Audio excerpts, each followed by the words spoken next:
Hello বন্ধুরা, কেমন আছো তোমরা সবাই? আশা করছি খুব ভালো আছো। আমরাও খুব ভালো আছি। চলে এলাম আরও একটা নতুন ভিডিও নিয়ে। আজকের টাইটেল আর থাম্বনেল দেখে তো বুঝতেই পেরেছো কোন টপিকের ওপর ভিডিও করতে চলেছি। তো চলো বেশি দেরি না করে ভিডিওটা স্টার্ট করা যাক। আজকে হচ্ছে 16ই আগস্ট, রবিবার।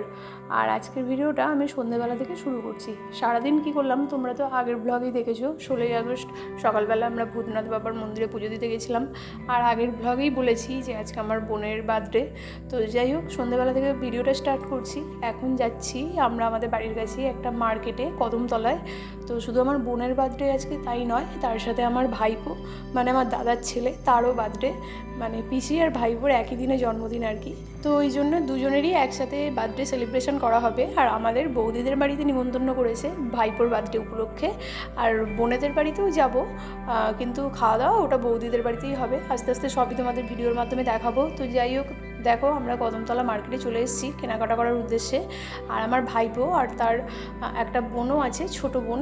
তো আমরা ঠিক করেছি যে বার্থডে উপলক্ষে ওদের ভাই বোনকেই জামা দেবো। সামনেই তো দুর্গাপূজা আসছে, তো বার্থডে আর দুর্গাপুজো উপলক্ষে একেবারেই জামা কাপড় গিফট করবো সেটাই ভেবেছিলাম। তো এই যে আমি, রাই আর আমার হাজব্যান্ড, আমরা তিনজনে এলাম। তারপরেই আমার বোন আর ওর হাজব্যান্ডও এলো। আর আমার বোনেরও বিয়ের পর এটা প্রথম বছর জন্মদিন। আর তার সাথে বিয়ের পরও মানে বাপের বাড়িতে যাবে ভাইপোর জন্মদিন উপলক্ষে। ওই জন্য ও ভাবলো যে সামনেই দুর্গাপুজো আসছে, একেবারে ও জামা কাপড় দেবে, আমিও জামা কাপড় দেবো ওদের ভাই বোনকে। তো সেই জন্য আমরা একটা দোকানে ঢুকলাম আর আমরা সব জামা কাপড় পছন্দ করছিলাম। তো যাই হোক, এই দোকানটায় অনেকক্ষণ ধরে দেখার পরে এখান থেকে আমরা জামা কাপড় নিলাম। আর আমার বোনেরা নিল পাশের দোকান থেকে। তো কেনাকাটা করে এবার আমরা যাচ্ছি আমার বাপের বাড়ির দিকেই। আর যাওয়ার পথে বোনের জন্য মন জিনিসে ঢুকেছিলাম, ওর জন্য বার্থডে কেকটা নেবো বলে। ওর বার্থডে কেকটা কেনা হয়নি। তো এখানে দেখে একটা বার্থডে কেক ওর জন্য পছন্দ করে নিয়েছিলাম। এবার আমরা যাব আমাদের বোনেদের ফ্ল্যাটে। আমার বোনেদের ফ্ল্যাটটা হচ্ছে আমার বাপের বাড়ির একদমই কাছে। ওই যে ওই দিক দিয়ে গেলে আমার বাপের বাড়ি, আর এই উল্টো দিকের রাস্তাটাতেই আমার বোনেদের ফ্ল্যাট। তো এখানেই আজকে বার্থডেটা সেলিব্রেশন করা হবে। আর আমার ভাইপোরও বার্থডে বললামই, তো ওরাও এখানেই আসবে ফ্ল্যাটে। এখানেই ভাইপো বোন সবার একসাথে বার্থডে সেলিব্রেশন করা হবে। বাপের বাড়িতে খাওয়া দাওয়া করতে যাব একটু পরে। বৌদিরা মায়েরা সবাই যেহেতু একসাথেই মানে একই বাড়িতেই থাকে, তো সেখানেই আমরা খাওয়া দাওয়া করবো। এখানে যা শুধু আমরা সেলিব্রেশনটা করব।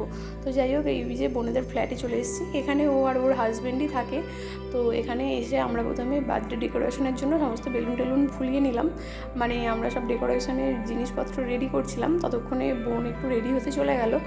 আর মায়েরা আসছে, ভাইপো ভাইজি সবাই মিলে আসছে। তো একটু পরে একসাথে সবাই হবে আর খুব মজা হবে। আর বিশেষ করে বাচ্চাগুলো তো বেশি আনন্দ করবে।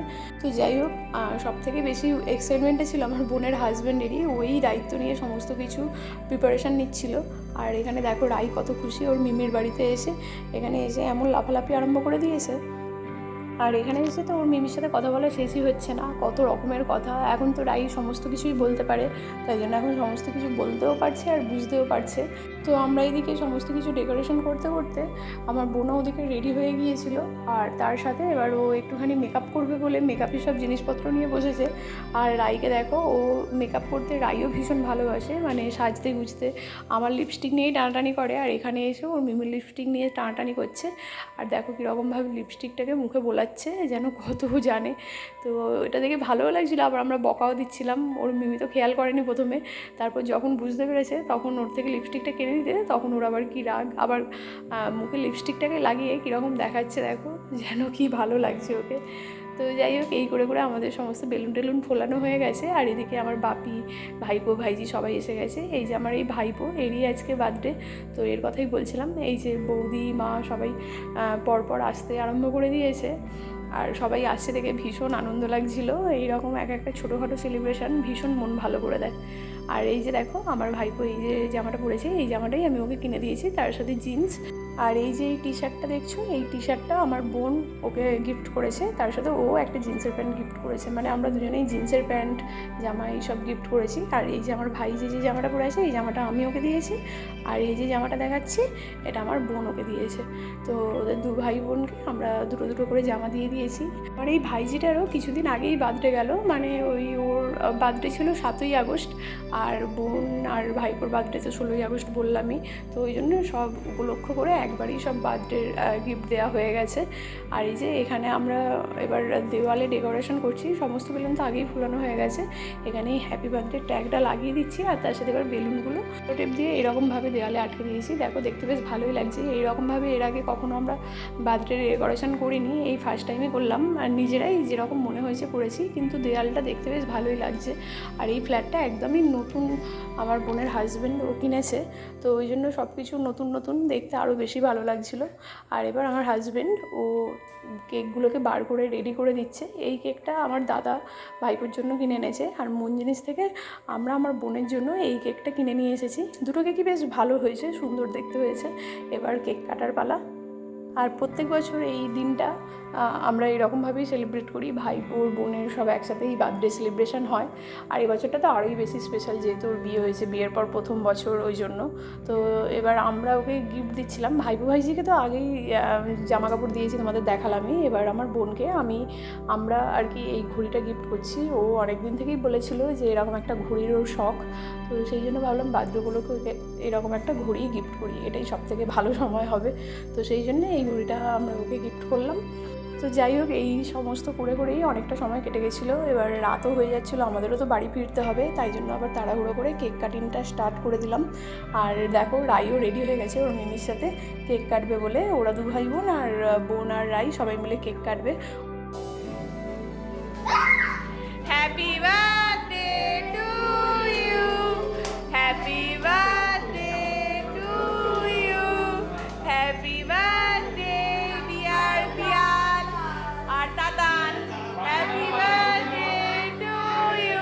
তো এইভাবে তো কেক কাটিংটা কমপ্লিট হলো। আর আমার ভাইপোর দুটো বন্ধু বান্ধবকে বলা হয়েছিল মানে বার্থডে উপলক্ষে, আর ওরা এত দুষ্টু, দেখো এখানে কি দুষ্টুমিটাই না করছে। এমনভাবে এটা স্প্রে করেছে যে কেকেই পুরো মাখামাখি হয়ে গেছে, তাই নিয়ে আমরা খুব বকাবকি করছিলাম। আবার সাথে করে বন্ধুগুলো দুটো ডিমও এনেছে ওর মাথায় ফাটাবে বলে, তারপর আমরা বকাবকি দিতে ডিম ফাটানোটা বন্ধ করেছে, কিন্তু এইখানে স্প্রেটা খুব করেছে, যার জন্য সবার একদম গায়ে মুখে ভর্তি হয়ে গেছে। যাই হোক, আর রাই তো কেক খেতে ভালোবাসে, ওই জন্য কেক কাটার সাথে সাথে বোন আগে ওকেই খাওয়ালো, তারপর এক এক করে সবাইকেই কেক টেক খাইয়ে দিল। এবার অনেকটা সময় চলে গেছে, এবার আমরা ওই জন্য তাড়াহুড়ো করছিলাম যে বাড়ি যেতে হবে, তার আগে আবার মায়েদের বাড়ি যাব, ওখানে গিয়ে খাওয়া দাওয়া করবো। আর এমনিই পরের দিন আবার রাইয়ের স্কুল আছে সকালবেলা, রাই তখন স্কুলেও ভর্তি হয়ে গেছে। তো এই সব ভেবেই আমরা আরও তাড়াহুড়ো করছিলাম। আর এদিকে দেখো বাচ্চাগুলো কী দুষ্টুমিই না করছে। আমার ভাইপো বন্ধুদের দেবে বলে এক প্যাকেট লজেন্স এনেছে, তো সেই লজেন্সগুলো সবাইকে না দিয়ে এরকমভাবেই ছড়াচ্ছে আর সবাই মিলে কাড়াকাড়ি করছে। আর এখানে স্প্রেটা করার ফলে মেঝেটাও তো একটু স্লিপারি টাইপের হয়ে গেছে, তো সেই স্লিপারি মেঝেতে হাঁটাচলা করতে গিয়ে আমার ভাইটা তো ধপাস করে পড়েছে। তো এইসব করে করেই সন্ধ্যাটা আর কি ভালোই কাটলো। যাই হোক, এরপর আমরা বোনেদের বাড়ি থেকে বেরিয়ে যাচ্ছি। ওরা একটু পরে আসবে বললো, একটু গোছগাছ করে নেবে ঘরটা, সেই জন্য। আর আমি রাইয়ের বাবা আমরা বেরিয়ে যাচ্ছি, মায়েরা আগেই বেরিয়ে গেছে, ওখানে গিয়ে আবার খাওয়া দাওয়ার ব্যবস্থা করবে, সেই জন্য। আর বললামই ফ্ল্যাট থেকে মায়েদের বাড়িটা একদমই হাঁটা পথ, তো আমরা এরপর মায়েদের বাড়ি চলে এসেছি। আর বৌদি আজকে আমাদের ইনভাইট করেছিল, প্রথমেই বললাম তো। এই যে বৌদি বিরিয়ানি খাওয়াচ্ছে সবাইকে, তো আমাদের সবাইকে আমাদের বাড়িতেই বিরিয়ানিটা দিয়ে দিয়েছে, যাতে আমরা ঘরেই খাওয়া দাওয়া করে নিতে পারি। আর মা ওই বিরিয়ানিগুলোই এক এক করে ঢালছে। আর একটা কথা তো বলাই হয়নি, সকাল থেকেই ওয়েদারটা এত খারাপ, মানে আমরা যখন ভূতনাথ মন্দিরে পুজো দিতে গেলাম তখনও ভীষণ বৃষ্টি, তারপরেই কেনাকাটা করতে বেরিয়েছিলাম তখনও ছাতা মাথায় দিয়েই বেরোতে হয়েছিল, বৃষ্টি পড়ছিল ভালোই। আর এই যে বোনেদের বাড়ি থেকে মায়েদের বাড়ি যাচ্ছিলাম তখনও দেখছি বৃষ্টি পড়ছে। আর তারপর খাওয়া দাওয়া করে বেরোতে বেরোতে তখন তো খুব জোরেই বৃষ্টি আরম্ভ হয়ে গেছে। আর আমাদের একটা ভুল হয়েছে যে এত বৃষ্টি হচ্ছে তাও আমরা রাইয়ের রেনকোটটা আনতে ভুলে গেছি, এমনকি আমাদেরও কিছুই নিয়ে আসেনি ছাতা টাতা শেষকালে। ওই জন্য আবার আমার হাজব্যান্ড বেরোবার আগে আমার বাপির রেনকোটটাই পরলো, আর মা একটা ছাতা দিল, সেই ছাতাটা মাথায় দিয়ে আমরা যাই হোক করে এলাম। আর অনেকটাই রাত হয়ে গেছিলো, রাইও তো আস্তে আস্তে ঘুমিয়েই পড়েছিল, তাই যাই হোক করে কষ্ট করে আমরা আবার বাড়ির পথে রওনা দিলাম। আর যখন বাড়ি যাই তখন প্রায় মোটামুটি 11:30 পৌনে 12টা মতো বেজে গেছে, তো রাস্তাঘাটও পুরো ফাঁকা হয়ে গেছে, তার উপর তো বৃষ্টি। তো সন্ধ্যা থেকে ভালো কাটলেও এই বাড়ি যাওয়ার সময় আমাদের বেশ ভালোই দুর্ভোগ পোহাতে হয়েছে। তো যাই হোক, কী আর করা যাবে, বর্ষাকালে বৃষ্টি তো হবেই, কিছু করার নেই। তো আজকের ভিডিওটা কেমন লাগলো অবশ্যই কমেন্ট করে জানিও। আশা করছি তোমাদের ভিডিওটা ভালো লেগেছে। যদি ভালো লাগে আমার চ্যানেলটাকে সাবস্ক্রাইব করে আমার পাশে থেকো। কেমন লাগলো কমেন্ট করে জানিও। আর বার্থডে সেলিব্রেশন বলে কথা, কিছু ছবি না তুললে হয়। এই যে এই সমস্ত ছবিগুলোই আমরা গোটা সন্ধ্যে ধরে তুলেছি, সেগুলোই তোমাদের সাথে শেষে একটু শেয়ার করে দিলাম। তো দেখা হবে আবার একটা নতুন ভিডিওর সাথে। সবাই তোমরা ভালো থেকো, সুস্থ থাকো, ধন্যবাদ।